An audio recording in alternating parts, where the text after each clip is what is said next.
독일이 무릎을 꿇었습니다. 300년 공학 제국이 한국 앞에서 항복한 겁니다. 핵심 엔지니어 1200명이 한국으로 탈출했고 85조 원어치 핵심 기술이 몽땅 한국행을 택했습니다.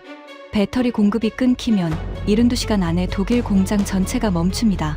세계 1위 도요타마저 한국의 머리를 숙인 마당에 독일만 자존심을 부리고 있었던 거죠. 결국 긴급 소집된 독일 자동차 수뇌부가 인정했습니다. 한국의 기술 협력을 요청하겠다고요. 150년 역사상 처음 있는 일이었습니다. 그 충격적인 역전의 전말을 지금 공개합니다. 시작하기 전 구독과 좋아요, 그리고 대한민국 화이팅 댓글로 한국을 응원해주세요. 독일 자동차 산업의 심장부가 멈췄습니다. 미넨 시내 한복판 VDA 독일 자동차 산업협회 본부 건물 최상층 회의실에 긴급 소집 명령이 떨어졌습니다. 독일 자동차 역사 150년 만에 처음 있는 비상 소집이었죠. 그날 아침 동시에 터진 두 개의 폭탄이 독일 자동차 업계 전체를 뒤흔들었습니다. 첫 번째 폭탄. 유럽 전기차 시장에서 현대기아, 합산 점유율이 처음으로 독일 3사 합산을 추월했다는 공식 통계. 두 번째 폭탄. 지난 2년간 독일 자동차 부품 업체 187곳에서 핵심 엔지니어 1200명이 한국 배터리 기업으로 이직했다는 내부 보고서. 하지만 진짜 폭풍은 그 다음이었습니다. 이 자리에서 제가 꺼낸 한마디가 독일 자동차 150년 역사에서 가장 치열한 전쟁의 서막을 열었으니까요. 저는 클라우스 슈타인호프입니다. 폭스바겐에서 30년간 전략기획을 담당하다 은퇴한 뒤 현재 VDA 전략자문위원을 맡고 있습니다. 자동차 업계에서 30년이면 독일 공학의 영광과 추락을 모두 두 눈으로 지켜본 산증인이라는 뜻이죠. 그날 회의실에 모인 얼굴들은 하나같이 독일 자동차 산업의 간판이었습니다. BMW에서 온 볼프강 크루거 기술총괄 전무. 이 사람은 독일 자동차 업계에서 가장 목소리가 크고 가장 오만하고 가장 한국을 경멸하는 인물이었죠. 벤츠 출신으로 VDA 회장을 맡고 있는 디트리히 한센. 아우디의 마르쿠스 라이너 파워트레인 이사. 포르쉐의 한스 뮬러 재무이사. 그리고 폭스바겐 신사업개발이사 카타리나 베버까지 15명의 독일 자동차 산업 최고 수뇌부가 타원형 회의 테이블 주변에 자리를 잡았습니다. 회의실 통유리 너머로 미넨의 스카이라인이 보였습니다. BMW 본사의 원통형 건물이 저 멀리 서 있었고 창문을 통해 스며드는 햇살 아래로 독일 명차들이 아우토반을 질주하고 있었죠. 가죽 시트 냄새와 갓 내린 에스프레소 향이 뒤섞인 회의실. 창밖 풍경은 아직 독일의 것이었습니다. 하지만 이 방 안에서 벌어질 일은 그 풍경마저 산산조각 낼 겁니다. 한센 회장이 테이블을 가볍게 두드렸습니다. 오늘 슈타인호프 자문위원이 긴급 안건을 요청했습니다. 전략 보고서를 준비했다고 하니 직접 들어보죠. 15개의 시선이 일제히 저를 향했습니다. 기대보다는 짜증이 더 많이 담긴 눈빛들이었죠. 바쁜 일정을 쪼개 미넨까지 날아온 사람들이니까요. 저는 자리에서 일어섰습니다. 양복 안주머니에서 USB를 꺼내 회의실 중앙 스크린에 연결했죠. 화면에 한 장의 그래프가 떴습니다. X축은 연도, Y축은 유럽 전기차 시장 점유율. 파란색 선이 독일 3사 합산, 빨간색 선이 한국 현대기아였습니다. 7년 전만 해도 파란색은 하늘 높은 줄 모르고 치솟아 있었고 빨간색은 바닥을 기어 다녔습니다. 그런데 두 선이 3년 전부터 급격히 가까워지더니 지난 분기 처음으로 빨간색이 파란색 위로 올라선 겁니다. 여러분, 이 그래프가 무엇을 의미하는지 아시겠습니까? 침묵이 흘렀습니다.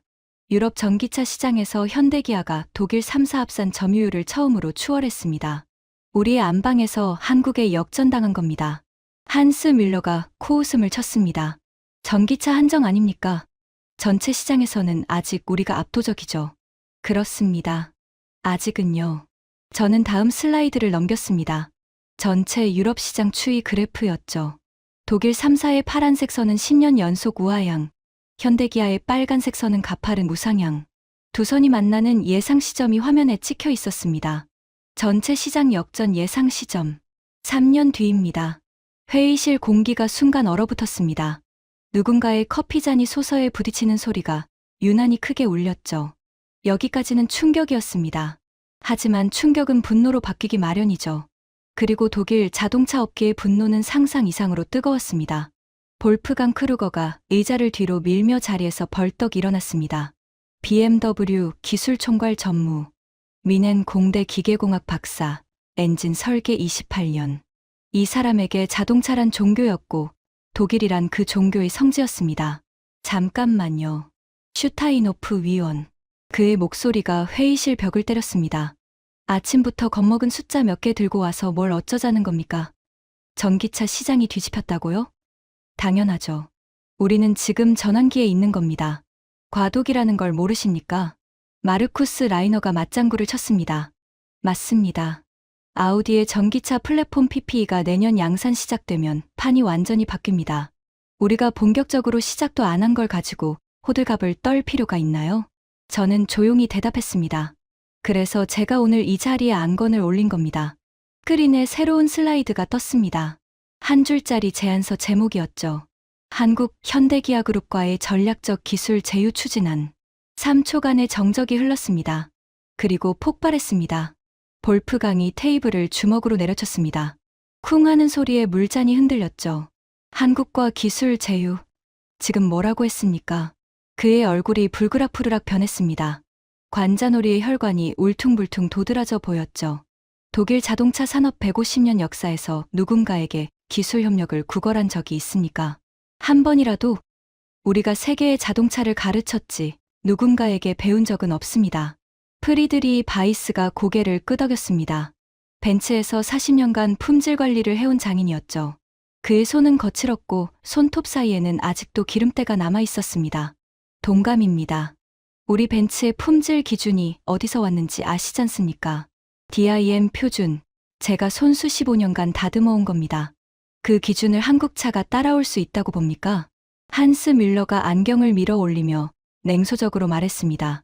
감정은 빼고 숫자로 이야기하죠. 슈타인호프 위원, 한국 자동차 그룹의 영업이익률이 얼마인지 아시죠? 그 수익 구조로 우리와 동등한 기술 제휴가 가능하다고 생각하십니까? 우리가 뭘 배울 게 있다는 건지 모르겠군요. 사방에서 동의하는 웅성거림이 들려왔습니다. 15명 가운데 저를 지지하는 눈빛은 단 하나도 없었죠. 카타리나 베버만이 입을 다문 채 태블릿 화면을 응시하고 있었습니다. 하지만 그녀도 동의의 표시는 하지 않았죠. 그때 볼프강이 자리로 돌아오며 한마디를 던졌습니다. 이 한마디가 이날 회의의 방향을 완전히 바꿔놓게 될 줄은 그 순간 아무도 몰랐습니다. 슈타인호프 위원. 솔직히 말할까요? 그가 의자에 깊이 기대앉으며 저를 올려다봤습니다. 입꼬리가 비틀어져 있었죠. 조롱의 미소였습니다. 한국이요? 우리 실험실 청소부한테도 3개월이면 차 만드는 법 가르칠 수 있어요. 한국이 차를 만든다는 건 딱 그 수준이란 얘기입니다.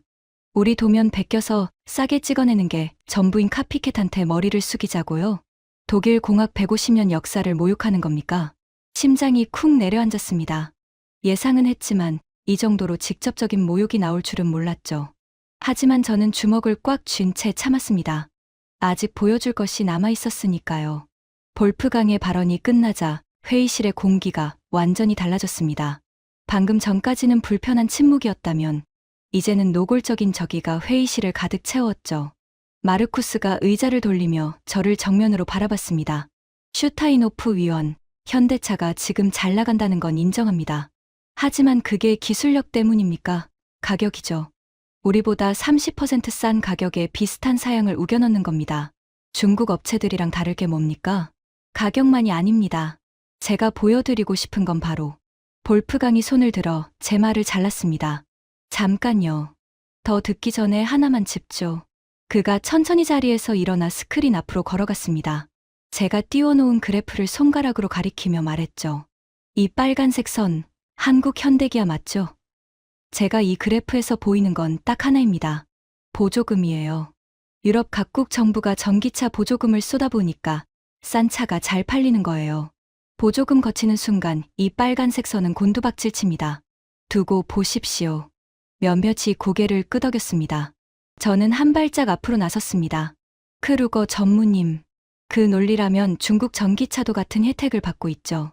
그런데 왜 유럽 소비자들이 중국차 대신 한국차를 선택합니까? 보조금만으로 설명이 안 되는 겁니다.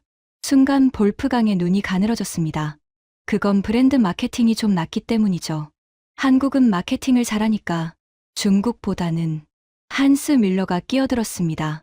재무적으로 보면 더 명확합니다. 한국 자동차 업체들의 전기차 부문 수익성이 아직 증명되지 않았어요. 보조금 의존형 성장은 지속 가능하지 않습니다. 3년 뒤에 이 그래프가 유효하다는 보장이 어디 있죠? 프리드리히가 두꺼운 팔짱을 끼며 무거운 목소리로 말했습니다. 제가 40년간 벤츠에서 품질 하나만 보고 살아온 사람 아닙니까? 한국차를 저도 분해해봤습니다.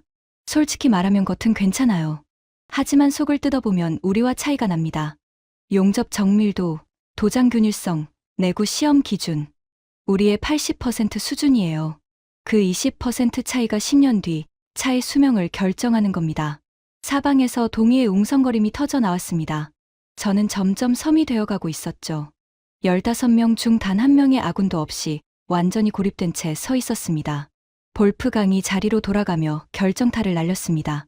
뒤돌아서는 그의 얼굴에는 승리의 미소가 번져 있었죠.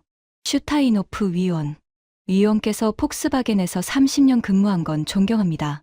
하지만 은퇴하고 나면 시야가 좁아지는 법이에요. 현장을 떠나면 숫자만 보이거든요.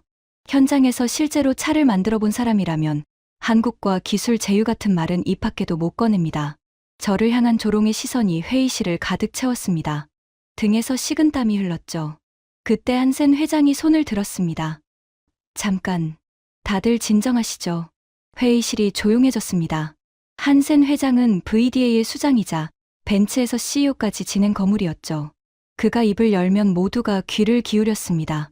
슈타이노프 위원의 제안이 과격한 건 사실입니다. 하지만 오늘 발표된 시장 데이터가 심상치 않은 것도 사실이에요. 살짝 숨통이 트이는 것 같았습니다. 하지만 한센 회장은 저를 향해 고개를 돌리며 차갑게 말했죠. 다만, 슈타이노프 위원. 저도 크루거 전무 의견에 공감하는 부분이 있습니다. 한국과 기술 제휴라는 건 독일 자동차 산업의 자존심을 건드리는 문제예요. 설득하고 싶으시면 감정이 아니라 증거로 해주십시오.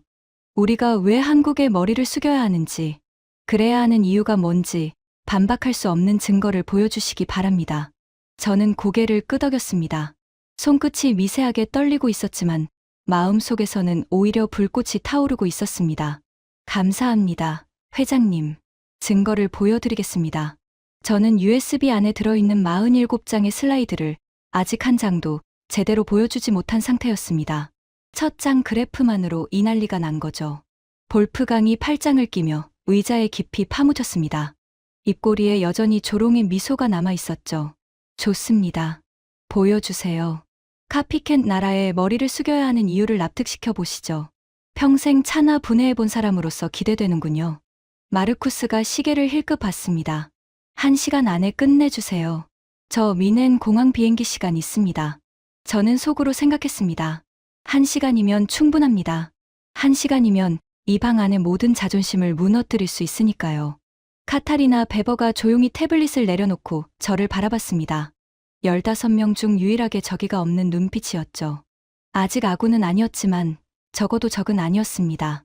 그 시선 하나가 저에게 마지막 용기를 줬습니다. 저는 리모컨을 집어들었습니다. 두 번째 슬라이드로 넘기기 전 15명의 얼굴을 천천히 훑어봤죠. 볼프강의 조롱, 마르쿠스의 짜증, 한스의 냉소, 프리드리히의 불편함, 한센 회장의 경계, 그리고 카타리나의 중립. 좋습니다. 지금부터 이 사람들의 표정이 어떻게 변하는지 여러분께서 직접 확인하시게 될 겁니다. 하지만 그 전에 한 가지만 말씀드리겠습니다. 저는 이날 이 회의실에서 벌어진 일을 평생 잊지 못할 겁니다. 독일 자동차 150년 역사에서 가장 치욕적인 진실이 밝혀진 날이니까요. 그리고 그 치욕의 끝에서 우리가 발견한 건 의외로 희망이었습니다. 지금부터 그날의 기록을 있는 그대로 전해드리겠습니다. 저는 리모컨을 누르며 두 번째 슬라이드를 띄웠습니다. 화면에 뜬 것은 유럽 올해의 차 수상 목록이었습니다. 최근 5년간의 기록이 한눈에 펼쳐졌죠. 여러분, 유럽 올해의 차. 유럽 22개국 자동차 전문 기자 60명이 직접 시승하고 투표하는 상입니다.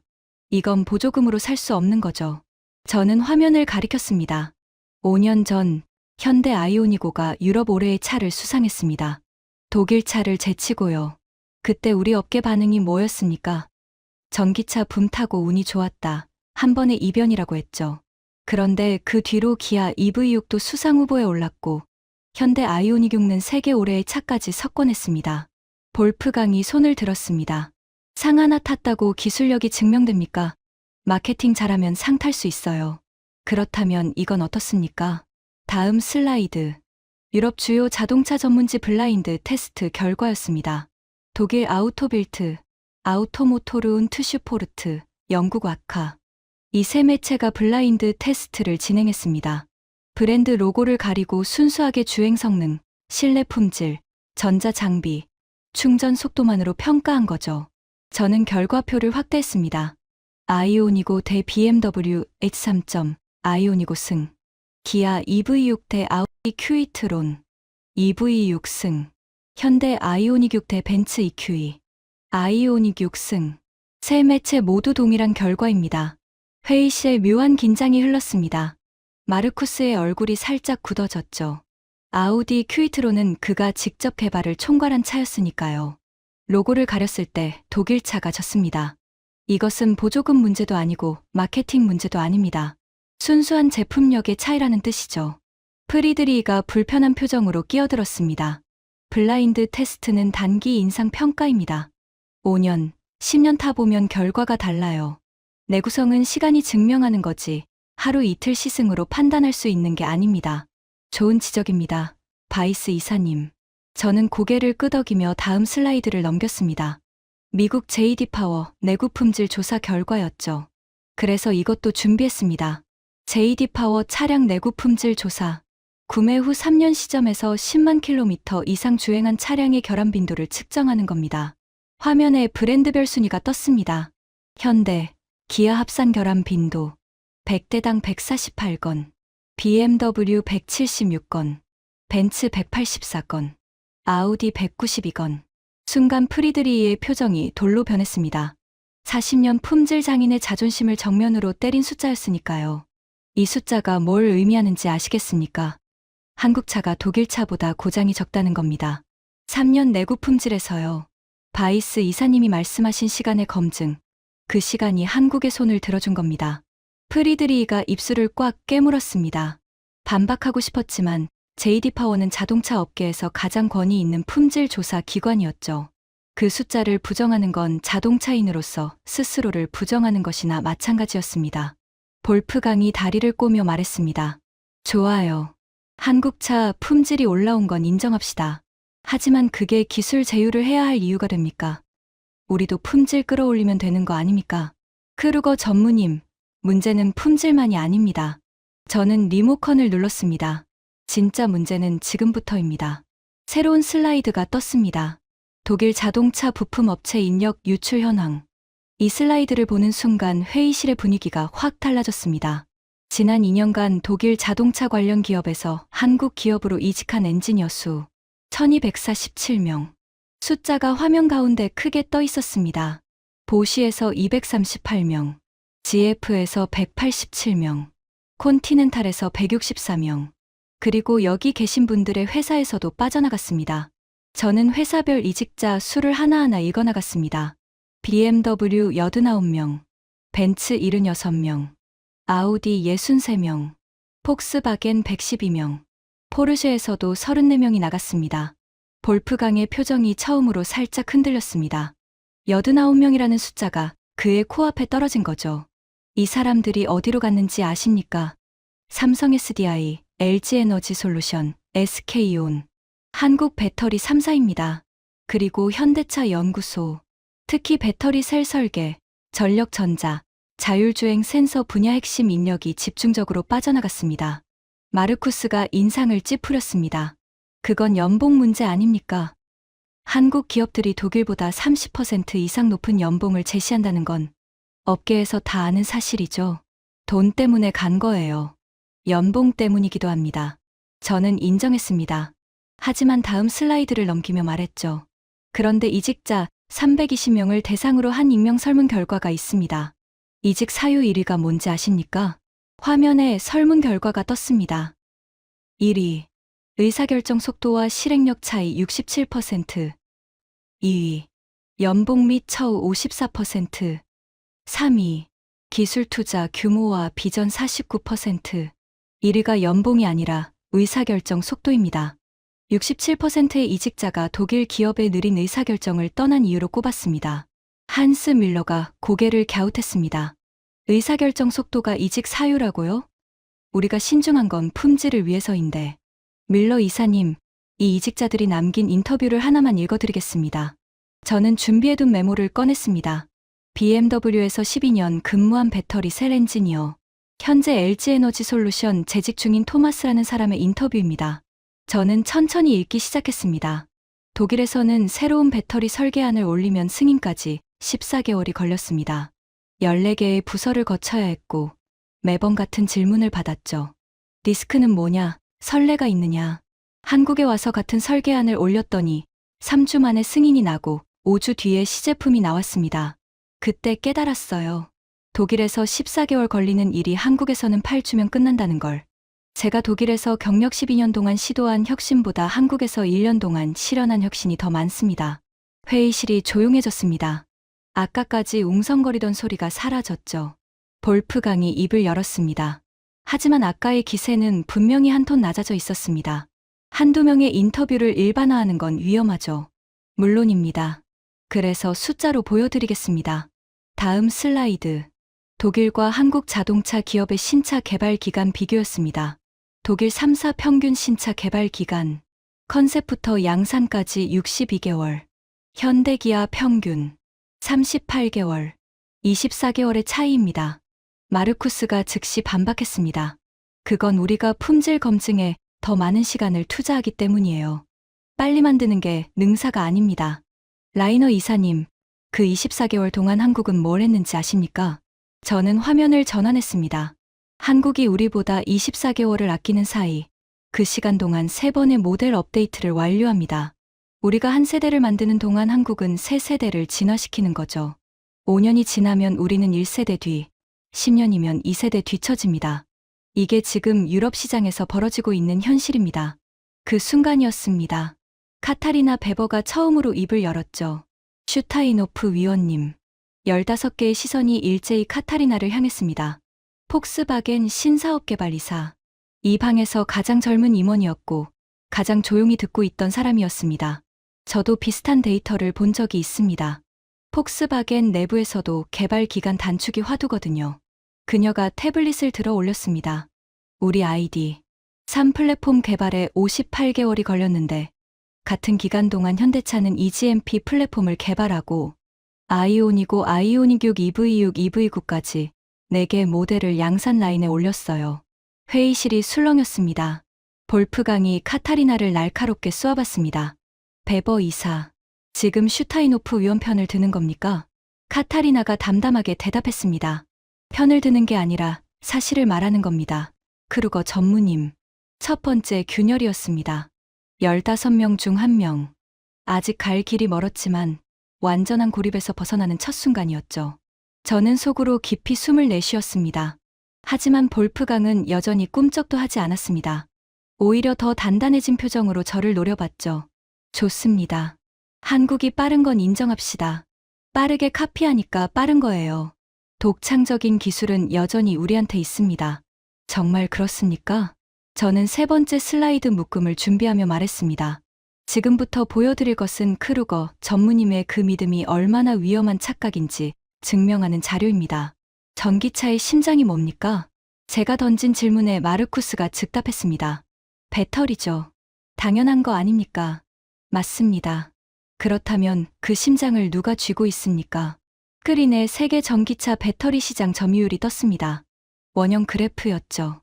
한국 3사 합산, LG에너지솔루션, 삼성 SDI, SK온 48%, 중국 CATL 34%, 일본 파나소닉 8%, 기타 10%. 한국이 전 세계 전기차 배터리의 절반 가까이를 공급하고 있습니다. 그리고 프리미엄 세그먼트, 즉 고성능 장거리 배터리로 좁히면 한국 점유율은 68%까지 올라갑니다. 한스 밀러의 안경 뒤 눈이 가늘어졌습니다. 숫자에 민감한 재무통의 촉이 뭔가를 감지한 표정이었죠. 우리 독일 자동차 업체들이 쓰는 배터리를 봅시다. 다음 슬라이드. BMW, 삼성 SDI와 CATL, 벤츠, LG에너지솔루션과 CATL, 아우디, LG에너지솔루션과 삼성 SDI, 포르쉐, 삼성 SDI, 폭스바겐. 이 회사는 조금 특수한데 자체 배터리 공장을 추진하다가 기술력 부족으로 결국 SK온과 합작을 맺었죠. 저는 잠시 말을 멈추고 회의실을 둘러봤습니다.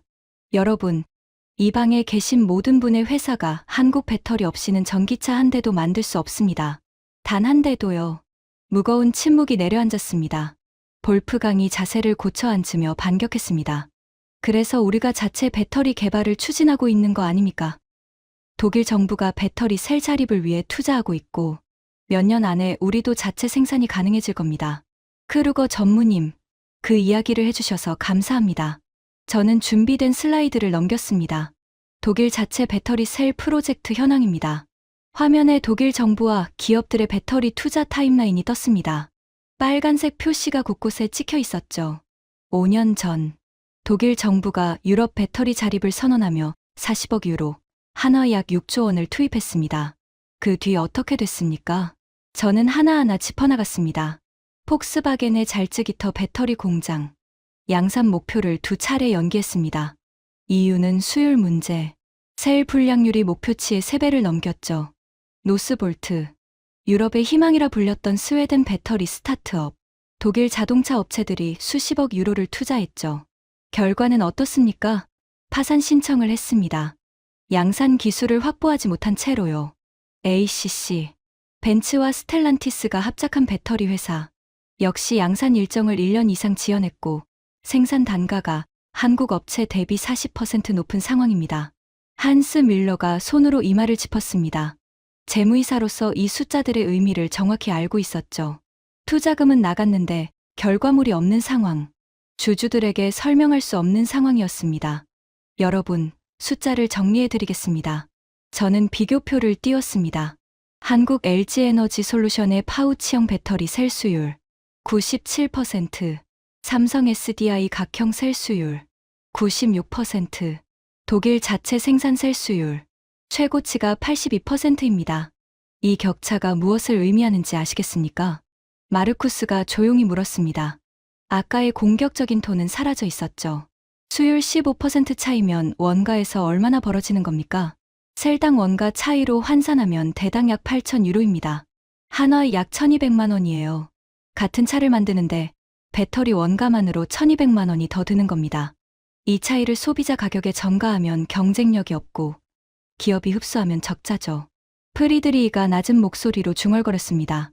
그러니까 지금 우리가 한국 배터리를 안 쓸 수 없는 구조라는 겁니까? 바이스 이사님, 안 쓸 수 없는 정도가 아닙니다. 저는 마지막 슬라이드를 넘겼습니다. 올해 독일 자동차 3사가 한국 배터리 업체에 지불한 총액입니다. 23조 원.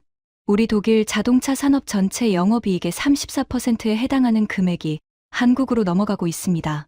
그리고 이 비율은 매년 올라가고 있죠. 그런데 진짜 무서운 건 돈이 아닙니다. 저는 목소리를 낮췄습니다. 한국 배터리 업체가 공급을 끊으면 우리 생산 라인은 72시간 안에 멈춥니다. 독일 자동차 공장 전체가요. 부품 재고가 3일치밖에 없기 때문입니다. 회의실의 공기가 얼어붙었습니다. 숨소리조차 들리지 않았죠. 이것이 종속입니다. 기술 종속. 우리는 이미 한국에 종속되어 있습니다. 볼프강이 입을 열려다 닫았습니다. 처음 보는 모습이었죠. 이 남자가 할 말을 잃는 순간을 저는 30년 업계 생활에서 한 번도 본 적이 없었습니다. 하지만 3초 뒤 그는 다시 입을 열었습니다. 목소리가 이전보다 한 톤 낮아져 있었지만 인정할 생각은 없어 보였죠. 종속이라는 표현은 과장이에요. 공급선을 다변화하면 됩니다. CATL이 있고 파나소닉도 있어요. 크루거 전무님, CATL은 중국 기업입니다. 미중 갈등이 격화되는 상황에서 중국 배터리 의존도를 높이는 게 대안이 됩니까? 유럽연합이 중국 전기차에 관세를 매기고 있는 마당에요. 파나소닉은 테슬라 전용 공급으로 물량이 꽉 차 있고요. 볼프강이 입술을 깨물었습니다. 카타리나가 다시 입을 열었습니다. 슈타이노프 위원님, 한 가지 추가하자면요. 모든 시선이 다시 카타리나에게 쏠렸습니다. 제가 지난달 한국 출장을 다녀왔습니다. 충남 서산에 있는 삼성 SDI 공장을 방문했는데요. 그녀가 태블릿에서 사진을 꺼내 스크린에 연결했습니다. 이 사진 보이시죠? 삼성 SDI 공장 내부입니다. 클릴룸 수준의 배터리 생산 라인인데 한 라인에서 하루에 찍어내는 셀 수가 50만 개입니다. 그런데 제가 정말 놀란 건 생산량이 아니었어요. 카타리나의 목소리가 진지해졌습니다. 생산 라인 옆에 연구실이 바로 붙어 있었습니다.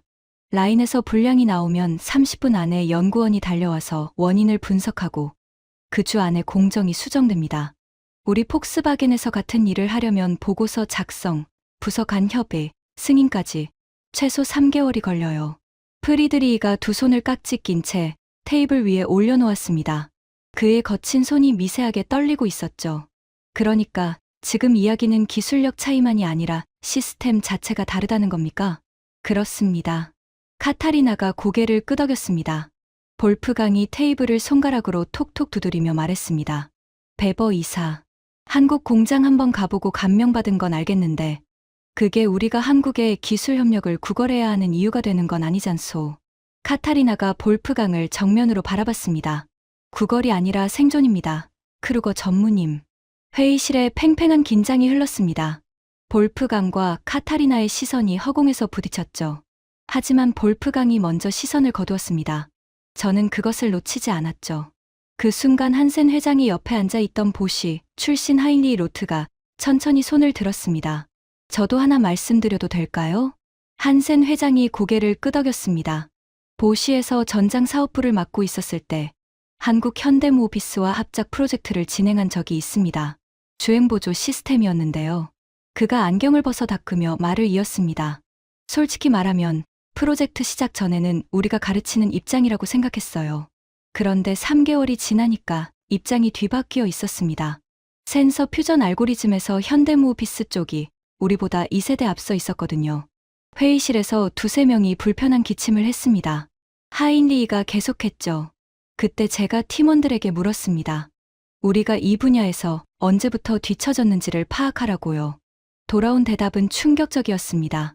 뒤처진 게 아니라 처음부터 앞선 적이 없었다는 거예요. 자율주행 센서 분야에서요. 볼프강의 얼굴에 처음으로 당혹감이 스쳤습니다. 보시는 독일 자동차 부품의 자존심이었으니까요. 그 보시가 한국에 밀렸다는 이야기는 독일 공학의 근간이 흔들리는 소리와 같았습니다. 인정 현황이 조금씩 바뀌고 있었습니다. 카타리나와 하인리히 두 명이 동요했고 프리드리히와 마르쿠스의 표정에서도 확신이 흔들리는 게 보였죠. 하지만 여전히 볼프강은 꿈쩍도 하지 않았습니다. 아직 안 끝났습니다. 저는 말했습니다. 가장 중요한 이야기를 아직 안 했으니까요. 저는 잠시 리모컨을 내려놓았습니다. 슬라이드를 잠깐 끄겠습니다. 스크린이 어두워지자 회의실에 자연광만 남았습니다. 미넨의 오후 햇살이 통유리를 통해 비스듬히 들어오고 있었죠. 그 빛 아래에서 저는 양복 안주머니에서 작은 것을 꺼냈습니다. 손바닥 위에 올려진 것은 낡은 미니어처 자동차 한 대였습니다. 페인트가 군데군데 벗겨져 있었고 앞바퀴 하나가 살짝 휘어 있었죠. 이게 뭔지 아시는 분 계십니까? 프리드리히가 눈을 가늘게 뜨고 바라봤습니다. 현대폰이 아닙니까? 한국 최초의 고유 모델. 맞습니다. 현대폰이 미니어처입니다. 저는 미니어처를 테이블 가운데 조심스럽게 내려놓았습니다. 제 아버지 이야기를 하겠습니다. 회의실이 조용해졌습니다. 슬라이드보다 무거운 침묵이었죠. 제 아버지 에르빈 슈타이노프는 볼프스부르크 폭스바겐 본공장에서 35년간 일한 사람입니다. 조립 라인 반장이었죠. 새벽 5시에 출근해서 밤 8시에 퇴근하는 삶을 35년간 반복했습니다. 아버지에게 폭스바겐은 직장이 아니라 성전이었어요. 독일 공학의 정수가 그 라인 위에서 만들어진다고 진심으로 믿었던 사람이죠. 저는 미니어처를 바라보며 말을 이었습니다. 아버지가 은퇴하기 3년 전의 일입니다. 볼프스부르크 공장에 한국 현대차 시찰단이 방문했습니다. 20명 정도의 엔지니어들이 노트를 들고 라인 곳곳을 촬영하며 돌아다녔죠. 그날 저녁 아버지가 집에 와서 어머니한테 한 말을 저는 아직도 기억합니다. 저는 잠시 숨을 고른 뒤 말했습니다. 저 사람들이 카메라로 찍어가는 건 우리 기술이 아니라 우리의 과거야. 100년이 지나도 우리를 못 따라올 사람들이야. 가엾은 것들. 회의실이 고요했습니다. 창밖에서 자동차 경적 소리가 아득하게 들려왔죠. 시찰단이 떠날 때 한국 엔지니어 한 명이 아버지에게 작은 선물을 건넸습니다. 현대포니 미니어처였죠. 아버지는 그 자리에서 웃으며 받았습니다. 하지만 그날 밤 아버지가 그걸 쓰레기통에 버리는 걸 제가 봤어요. 프리드리히가 고개를 숙였습니다. 같은 세대, 같은 장인의 마음을 아는 사람이었으니까요. 아버지는 3년 뒤 은퇴했고 그로부터 7년 뒤 돌아가셨습니다. 제가 유품을 정리하는데 아버지 서랍 깊숙한 곳에서 이것을 발견했습니다. 저는 미니어처를 들어 올렸습니다. 쓰레기통에 버렸던 이 미니어처를요. 아버지가 다시 주워서 서랍에 넣어둔 겁니다. 회의실에 누군가가 작게 숨을 들이쉬는 소리가 들렸습니다. 저는 한참을 그 미니어처를 들고 서 있었습니다. 왜 버렸던 걸 다시 주워뒀을까? 아버지가 무슨 생각을 했길래 이걸 간직했을까? 저는 천천히 고개를 들어 회의실을 둘러봤습니다. 아버지도 알고 있었던 겁니다. 본능적으로 저들이 노트에 적어간 것이 우리의 과거가 아니라 자신들의 미래라는 것을 100년이 지나도 못 따라올 거라고 말하면서도 가슴 한켠에서는 두려움을 느꼈던 겁니다. 그래서 버리지 못한 거예요. 그 두려움이 이 미니어처에 담겨 있었던 겁니다. 프리드리히의 눈이 붉어졌습니다. 그는 자신의 거친 손을 내려다보고 있었죠. 40년 품질 장인의 손이었습니다. 아마 그 순간 자신의 아버지를 혹은 자신의 은사를 떠올렸을 겁니다. 한센 회장이 조용히 물을 한 모금 마셨습니다. 아무 말이 없었지만 그의 표정이 달라져 있었습니다.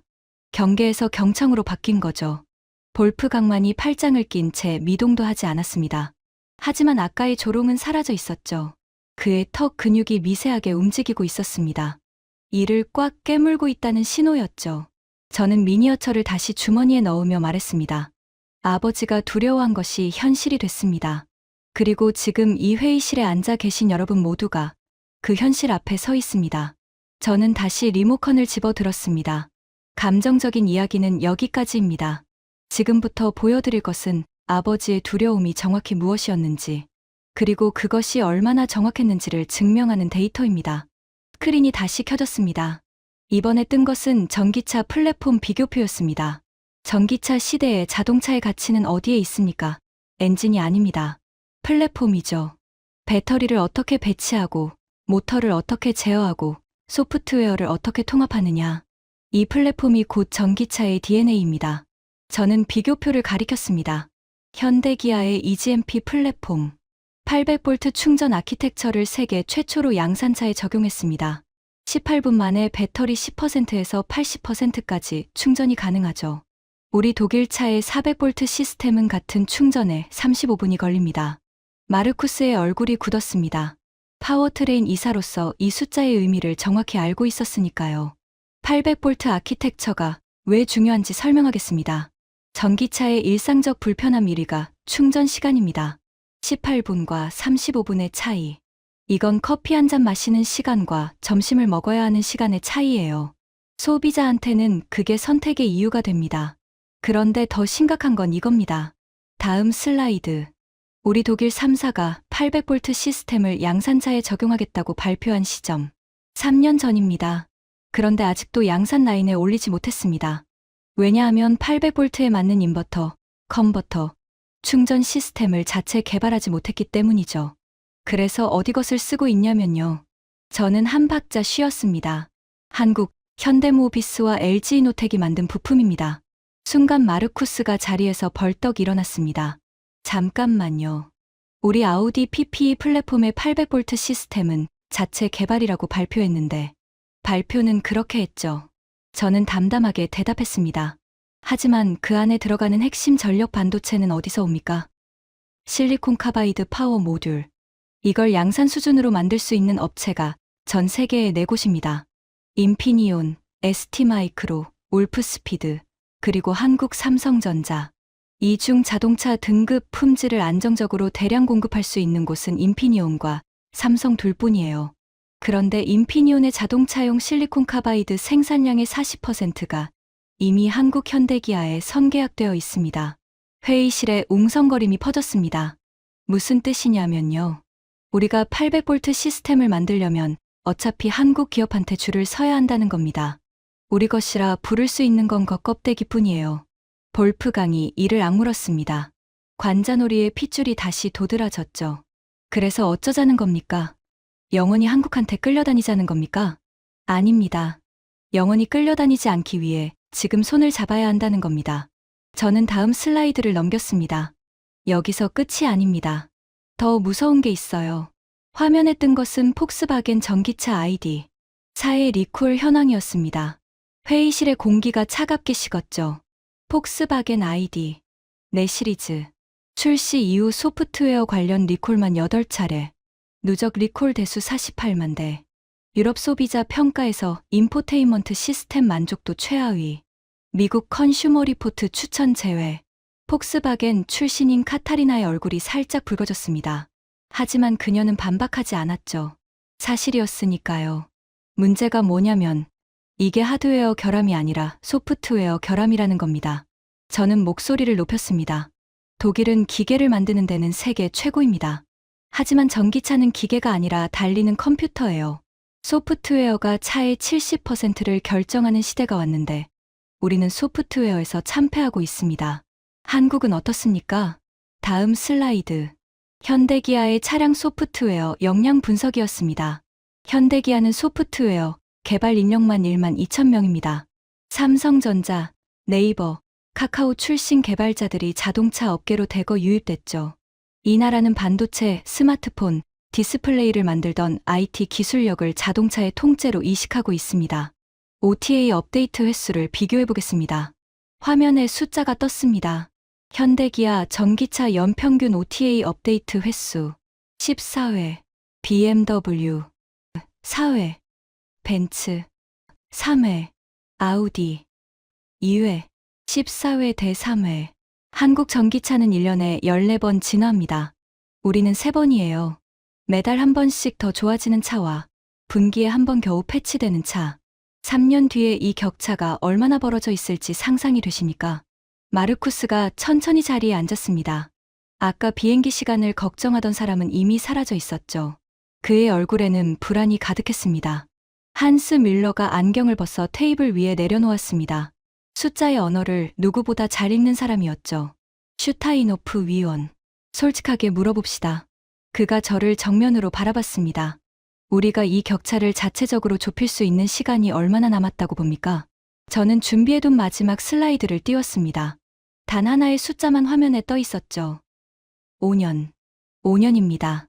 5년 안에 플랫폼 격차를 좁히지 못하면 독일 자동차 산업은 한국의 하청 기지로 전락합니다. 한국이 설계한 플랫폼 위에 우리 로고만 붙이는 회사가 되는 거죠. 그 순간 회의실 안에서 분명한 변화가 감지됐습니다. 프리드리히가 두 손으로 얼굴을 감싸 쥐었습니다. 40년 품질 장인의 세계가 무너지는 소리가 들리는 것 같았죠. 하인리히가 고개를 끄덕이고 있었습니다. 한스 밀러의 눈이 태블릿 위에서 계산기를 두드리고 있었습니다. 재무적 시뮬레이션을 돌리는 것처럼 보였죠. 카타리나는 이미 메모를 빼곡히 적고 있었습니다. 마르쿠스는 의자에 깊이 기대앉은 채 천장을 바라보고 있었습니다. 아우디의 미래를 그 천장에서 읽으려는 듯했죠. 15명 중 절반 가까이의 표정이 바뀌어 있었습니다. 하지만 볼프강 크루거는 여전히 팔짱을 끼고 있었습니다. 턱 근육이 단단하게 굳어 있었고 눈빛에는 아직 불꽃이 남아 있었죠. 5년이요? 볼프강이 낮게 말했습니다. 5년 안에 한국의 하청이 된다. 너무 극단적인 시나리오 아닙니까? 공포 마케팅으로 밀어붙이는 건 좋은 전략이 아닙니다. 슈타이노프 위원. 저는 볼프강을 바라봤습니다. 크루거 전무님, 일본 이야기를 해도 되겠습니까? 볼프강이 눈썹을 치켜 올렸습니다. 일본이요? 갑자기 왜? 도요타 이야기를 하겠습니다. 저는 새로운 슬라이드를 띄웠습니다. 도요타, 세계 자동차 판매 1위, 하이브리드 기술의 선구자, 일본 제조업의 상징이죠. 그 도요타가 최근 뭘 했는지 아십니까? 화면에 뉴스 기사가 떴습니다. 도요타가 전기차 배터리 공급을 위해 한국 LG에너지솔루션, 삼성 SDI와 대규모 장기 계약을 체결했습니다. 일본 자동차의 자존심 도요타가요. 파나소닉이라는 자국 배터리 업체가 있는데도 한국에 손을 내민 겁니다. 볼프강의 눈이 가늘어졌습니다. 이유가 뭔지 아십니까? 도요타 내부 보고서에 이런 문구가 있었습니다. 한국 배터리 기술과의 격차를 자체적으로 좁히는 것은 비현실적이며 전략적 협력만이 유일한 생존 방안이다. 저는 화면을 가리키며 말했습니다. 세계 1위 자동차 회사가 한국 앞에서 이렇게 인정한 겁니다. 비현실적이라고. 유일한 생존 방안이라고. 그런데 도요타는 최소한 빨리 결정했습니다. 현실을 인정하고 바로 움직인 거죠. 저는 회의실을 천천히 둘러봤습니다. 우리는 어떻습니까? 도요타보다 상황이 더 나쁜데 아직도 자존심을 논하고 있습니다. 한센 회장이 처음으로 자세를 바꿨습니다. 뒤로 기대앉아 있던 몸을 앞으로 당기며 테이블에 팔꿈치를 올렸죠. 전 세계 자동차 업계가 주목하는 남자가 진지한 자세로 전환한 겁니다. 슈타이노프 위원. 한센 회장의 목소리가 회의실을 울렸습니다. 지금까지의 발표 내용은 상당히 설득력이 있습니다. 하지만 한 가지 질문이 있어요. 회의실의 모든 시선이 한센 회장에게 집중됐습니다. 한국이 우리에게 기술 제휴를 해줄 이유가 뭡니까? 그들 입장에서는 우리가 경쟁자인데 이것이 이날 회의에서 가장 핵심적인 질문이었습니다. 그리고 저는 이 질문을 기다리고 있었죠. 회장님, 그 대답은 다음 슬라이드에 있습니다. 저는 리모컨을 들었습니다. 손이 더 이상 떨리지 않았죠. 전쟁의 마지막 국면에 진입했다는 확신이 있었으니까요. 하지만 그 전에 한 가지만 더 말씀드리겠습니다. 저는 볼프강을 바라봤습니다. 크루거 전무님, 아까 한국을 카피캣이라고 하셨죠? 볼프강이 입술을 실룩거렸습니다. 지금 보여드린 모든 기술, 800V 아키텍처, 실리콘 카바이드 파워 모듈, 통합 소프트웨어 플랫폼. 이것 중 우리 독일이 원조인 기술이 하나라도 있습니까? 침묵. 단 하나도 없습니다. 전부 한국이 세계 최초로 양산에 성공한 기술이에요. 카피캣이 아닙니다. 그들이 원본이고 지금 우리가 카피하려는 입장인 겁니다. 볼프강의 주먹이 물을 위에서 하얗게 변했습니다. 이를 악무는 소리가 들릴 것 같았죠. 하지만 반박은 나오지 않았습니다. 저는 마지막 전투를 위해 숨을 깊이 들이쉬었습니다. 150년 자존심과 5년의 생존. 이 방 안에 15명이 어느 쪽을 선택할 것인지 답은 이미 정해지고 있었습니다. 저는 마지막 슬라이드를 띄웠습니다. 화면에 뜬 것은 세계 자동차 산업 밸류체인 구조도였습니다. 누가 무엇을 만들고 누가 무엇에 종속되어 있는지를 한눈에 보여주는 그림이었죠. 한센 회장님께서 물으셨습니다. 한국이 우리에게 기술 제휴를 해줄 이유가 뭐냐고요. 저는 구조도를 가리켰습니다. 답은 간단합니다. 한국에게도 우리가 필요하기 때문입니다. 볼프강이 눈썹을 치켜 올렸습니다. 한국은 배터리, 소프트웨어, 플랫폼에서 세계 최고입니다. 하지만 한 가지가 없어요. 저는 구조도의 한 부분을 손가락으로 짚었습니다. 프리미엄 브랜드입니다. 현대 기아가 아무리 기술이 좋아도 벤츠, BMW, 아우디가 가진 150년의 브랜드 가치를 10년 만에 만들 수는 없습니다. 전기차 시장에서 대중차 영역은 한국이 장악했지만 1억 원 이상 프리미엄 세그먼트에서는 아직 독일이 우위에 있죠. 한센 회장이 고개를 살짝 끄덕였습니다. 그러니까 이건 대등한 거래가 될 수 있습니다. 한국의 기술과 독일의 브랜드, 둘 다 상대방이 가지지 못한 것을 가지고 있으니까요. 머리를 숙이는 게 아니라 서로의 부족한 부분을 채우는 겁니다. 한스 밀러가 고개를 끄덕이며 태블릿에 뭔가를 적었습니다. 재무적으로 성립한다는 판단을 내린 표정이었죠. 프리드리히가 천천히 입을 열었습니다. 슈타이노프 위원. 제가 40년간 지켜온 독일 품질 기준이라는 것이 있습니다. DIM 표준, 내구 시험 기준, 도장 균일성. 이런 것들이 한국과의 제휴에서도 지켜질 수 있겠습니까? 그의 목소리에는 저기가 아니라 진심이 담겨 있었습니다.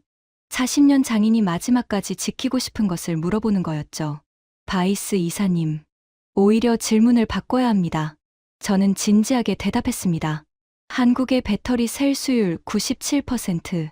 이것이 어떤 품질 관리 체계에서 나온 건지 아십니까? 독일의 DIM보다 더 정밀한 기준을 한국은 이미 자체적으로 구축하고 있습니다. 우리가 지켜야 할 품질 기준이 있듯이 그들에게도 있는 거죠. 제휴는 기준을 낮추는 게 아니라 양쪽의 기준을 합쳐서 더 높이는 겁니다. 프리드리히가 천천히 고개를 끄덕였습니다. 그의 눈에 눈물이 살짝 맺혀 있었죠. 자존심이 무너진 눈물이 아니었습니다. 40년 지켜온 것이 부정당하지 않을 거라는 안도의 눈물이었죠. 마르쿠스가 자리에서 일어나 창가로 걸어갔습니다. 미는 시내가 내려다 보이는 통유리 앞에 선 그가 말했습니다. 저도 인정하겠습니다. 15개의 시선이 마르쿠스에게 쏠렸습니다. 아우디 PPE 플랫폼 개발하면서 가장 큰 병목이 뭐였는지 아십니까? 배터리 관리 시스템이었습니다. 셀 밸런싱 알고리즘 하나를 우리 연구진이 14개월 매달렸는데 결국 해결 못했어요.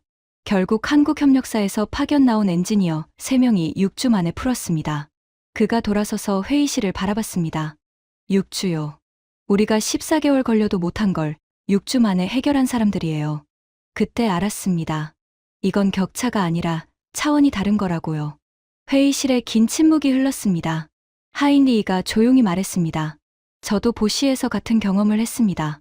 인정할 건 인정해야죠. 한센 회장 옆에 앉아 있던 GF 출신 베르나르트가 손을 들었습니다. 저도 동의합니다. 변속기 쪽에서도 한국 기업들의 전동화 기술이 우리를 앞서고 있는 건 사실입니다.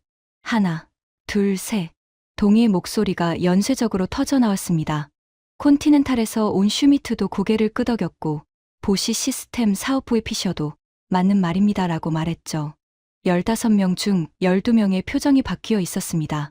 그리고 모든 시선이 한 사람에게 집중됐습니다. 볼프강 크루거. 그는 여전히 팔짱을 끼고 있었습니다. 하지만 아까와는 달랐죠. 팔짱이 자신감이 아니라 방어막처럼 보였습니다. 사방에서 무너져 내리는 성벽 사이에서 혼자 버티고 있는 마지막 병사 같았죠. 회의실이 조용해졌습니다. 모두가 볼프강의 입이 열리기를 기다리고 있었습니다. 10초, 20초, 30초. 볼프강이 천천히 팔짱을 풀었습니다. 그 동작이 마치 갑옷을 벗는 것처럼 느려 보였죠. 그가 입을 열었습니다. 슈타이노프 위원. 목소리가 갈라져 있었습니다. 아까의 포효가 아니라 깊은 곳에서 올라오는 목소리였죠. 제가 BMW 엔진 설계실에 처음 들어간 게 28년 전입니다. 그때 선배가 저한테 한 말이 있어요. 그가 천장을 올려다봤습니다. 우리가 만드는 건 엔진이 아니라 독일의 심장이다. 이 심장이 뛰는 한 독일은 멈추지 않는다. 그의 목소리가 떨렸습니다. 28년간 그 말을 믿었습니다. 엔진 설계 도면 한 장 한 장에 제 인생을 바쳤어요. 새벽 3시에 연구실에서 쓰러져 잠들고 아이들 졸업식도 못 가고 아내가 떠나겠다고 했을 때도 연구실을 떠나지 않았습니다. 회의실에 누군가가 숨을 들이쉬는 소리가 들렸습니다. 그런데 지금 누군가가 와서 말하는 겁니다. 당신이 평생 바친 그 심장, 이제 필요 없다고. 앞으로는 한국이 만든 배터리가 심장이 될 거라고. 볼프강이 고개를 숙였습니다. 그의 넓은 어깨가 미세하게 떨리고 있었죠. 화가 나지 않는다면 거짓말입니다. 분합니다. 28년이 부정당하는 기분이에요. 저는 아무 말도 하지 않았습니다. 이 순간은 제 말이 아니라 볼프강의 말이 필요한 시간이었으니까요. 볼프강이 고개를 들었습니다. 그의 눈이 붉어져 있었죠. 하지만 그가 깊이 숨을 내쉬었습니다. 분하다고 사실이 바뀌지는 않습니다. 회의실의 공기가 바뀌었습니다. 모두가 숨을 멈추고 볼프강을 바라보고 있었죠. 제가 아까 한국을 청소부 수준이라고 했습니다. 볼프강이 저를 바라봤습니다. 그 말 취소하겠습니다. 그가 자리에서 일어섰습니다. 오늘 이 자리에서 제가 본 숫자들, 블라인드 테스트, 개발 기간, 배터리 수율, 소프트웨어 업데이트 횟수, 그리고 무엇보다 도요타가 머리를 숙였다는 사실. 세계 1위가 인정한 걸 세계 3위, 4위, 5위인 우리가 부정할 자격이 있겠습니까? 볼프강이 한 발짝 앞으로 나왔습니다. 슈타이노프 위원. 제가 지금 이 말을 하는 게 얼마나 고통스러운지 아십니까? 그의 눈에서 눈물이 흘렀습니다. 28년간 독일 엔진의 심장을 만들어 온 남자의 눈물이었죠. 기술 제휴를 추진합시다. 단, 한 가지 조건이 있습니다. 모든 시선이 볼프강에게 고정됐습니다. 우리가 배후돼 종속은 안 됩니다. 협력하되 독일 공학의 정체성은 지킵니다. 한국의 기술을 받아들이되 그 위에 독일만의 가치를 올리는 겁니다. 이건 항복이 아니라 진화여야 합니다. 저는 고개를 끄덕였습니다. 가슴이 뜨거워지는 것을 느꼈죠. 그래야 합니다. 크루거 전무님. 그것이 제가 처음부터 원했던 겁니다. 한센 회장이 천천히 자리에서 일어났습니다.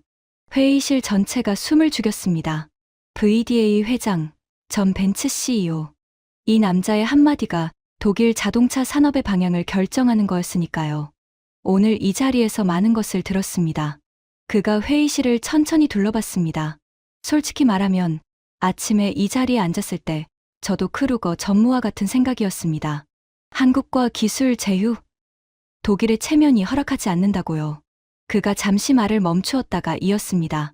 하지만 오늘 이 회의실에서 제가 깨달은 것은 체면과 생존 사이에서 선택해야 한다면 답은 하나라는 겁니다.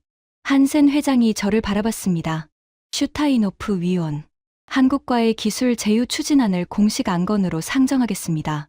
각사 대표들은 2주 내로 실무 검토 의견을 제출해 주십시오. 그가 테이블을 한번 두드렸습니다. 150년간 우리가 세계의 자동차를 가르쳤습니다. 이제는 배울 차례입니다. 배우는 것이 부끄러운 게 아닙니다. 배우지 않아서 멈추는 것이 부끄러운 겁니다. 회의가 공식적으로 끝났지만 아무도 자리를 뜨지 않았습니다. 마르쿠스가 먼저 저에게 다가왔습니다. 슈타이노프 위원. 아까 비행기 시간 운운한 것 죄송합니다. 비행기는 내일 것으로 바꾸겠습니다. 프리드리히가 제 손을 잡았습니다. 40년 장인의 거친 손이 따뜻했죠. 당신 아버지가 대단한 분이셨어요. 미니어처를 버리지 못한 그 마음. 장인이라면 누구나 그런 감각이 있습니다. 두려움을 느끼면서도 인정하지 못하는 그 마음 말이에요. 카타리나가 태블릿을 들고 다가왔습니다. 위원님, 제가 오늘 회의 내용을 정리해서 폭스바겐 이사회에 바로 올리겠습니다. 우리가 가장 먼저 움직여야 합니다. 저는 고개를 끄덕이며 양복 주머니에서 현대 포니 미니어처를 다시 꺼냈습니다. 낡고 페인트가 벗겨진 그 작은 자동차를 바라봤죠. 그때 볼프강이 다가왔습니다. 눈가가 아직 붉은 채로요. 그는 아무 말 없이 제 손 위에 미니어처를 바라봤습니다. 한참을 그렇게 서 있다가 입을 열었죠. 슈타이노프. 처음으로 위원이라는 직함을 뺐습니다. 당신 아버지도 내 선배도 같은 말을 했을 겁니다. 우리가 만드는 건 심장이라고. 그가 미니어처를 가리켰습니다. 그런데 지금 보니까 이 작은 차도 심장을 가지고 있었던 거예요. 우리보다 뜨거운 심장을요. 저는 그 말에 아무 대답도 하지 못했습니다. 목이 메어서였죠. 볼프강이 등을 돌리며 말했습니다. BMW 이사회에 보고하겠습니다. 기술 제휴 검토를 시작한다고. 그가 회의실 문을 향해 걸어갔습니다. 문에 손을 얹은 채 잠시 멈추더니 돌아보지 않고 말했죠. 아까 청소부 발언. 진심으로 부끄럽습니다. 문이 닫혔습니다. 저는 한참을 그 자리에 서 있었습니다. 손 위에 미니어처가 미넨의 석양빛을 받아 반짝이고 있었죠. 페인트가 벗겨지고 바퀴가 휘어진 이 작은 자동차가 오늘 독일 자동차 150년 역사에서 가장 큰 전환점의 증인이 된 겁니다. 창밖으로 미넨의 아우토반이 보였습니다. BMW와 벤츠와 아우디가 달리고 있었죠. 하지만 그 사이에 현대와 기아의 전기차도 섞여 있었습니다. 3년 전만 해도 상상할 수 없었던 풍경이었죠. 세상은 이미 바뀌어 있었습니다. 독일만 그 사실을 인정하지 않고 있었을 뿐이죠. 한국이라는 나라를 생각합니다. 60여 년 전 독일 탄광 지하 막장에서 석탄 가루를 마시던 사람들의 나라. 독일 공장에서 부품을 조립하며 기술을 눈으로 익히던 사람들의 나라. 그들이 돌아가서 만든 것이 포항의 제철소였고 울산의 자동차 공장이었고 서산의 배터리 라인이었습니다. 그리고 오늘 그 나라의 기술 앞에서 독일 자동차 산업의 수뇌부 15명이 고개를 숙였습니다. 이것은 독일의 패배가 아닙니다. 한국의 승리입니다. 아무것도 없던 곳에서 시작해 세계의 심장을 만들어낸 민족의 승리죠. 저는 아버지의 서랍에서 발견한 미니어처를 다시 주머니에 넣었습니다. 아버지가 두려워했던 그 나라가 결국 해냈습니다. 그리고 오늘 아들인 저는 아버지가 차마 하지 못했던 말을 대신했습니다. 우리는 배워야 합니다. 한국에서요. 그 말이 독일 자동차 150년 역사에서 가장 뼈아픈 한마디였지만 동시에 가장 정직한 한마디이기도 했습니다. 미넨의 석양이 회의실을 붉게 물들이고 있었습니다. 이제 독일에는 새로운 엔진이 필요합니다. 과거의 영광에 취해 멈춰선 낡은 엔진이 아니라 현실을 직시하고 배움을 두려워하지 않는 새로운 엔진이요. 그 엔진의 설계도를 한국이 쥐고 있다는 사실이 쓰라리지만 쓰라린 현실을 외면하는 것보다 직면하는 편이 낫다는 것을 오늘 이 방 안의 모든 사람이 깨달았습니다. 한국이라는 나라의 저력을 저는 오늘에서야 온전히 이해했습니다. 그들은 단순히 기술이 뛰어난 게 아닙니다. 아무것도 없는 맨바닥에서 시작해 세계의 정상에 서기까지 단 한 번도 멈추지 않은 민족이에요. 그 집요함과 뜨거움이 오늘 이 회의실의 150년 자존심을 무너뜨린 겁니다. 대한민국이 걸어온 길은 기적이 아닙니다. 피와 땀과 눈물로 쌓아올린 가장 정직한 결과물이죠. 그리고 그 결과물 앞에서 세계가 하나둘 고개를 숙이고 있습니다. 오늘의 사연은 여기까지입니다. 독일 자동차 150년 자존심이 무너진 그 회의실에서 우리는 확인했습니다. 대한민국의 기술이 세계의 새로운 기준이 되었다는 것을요.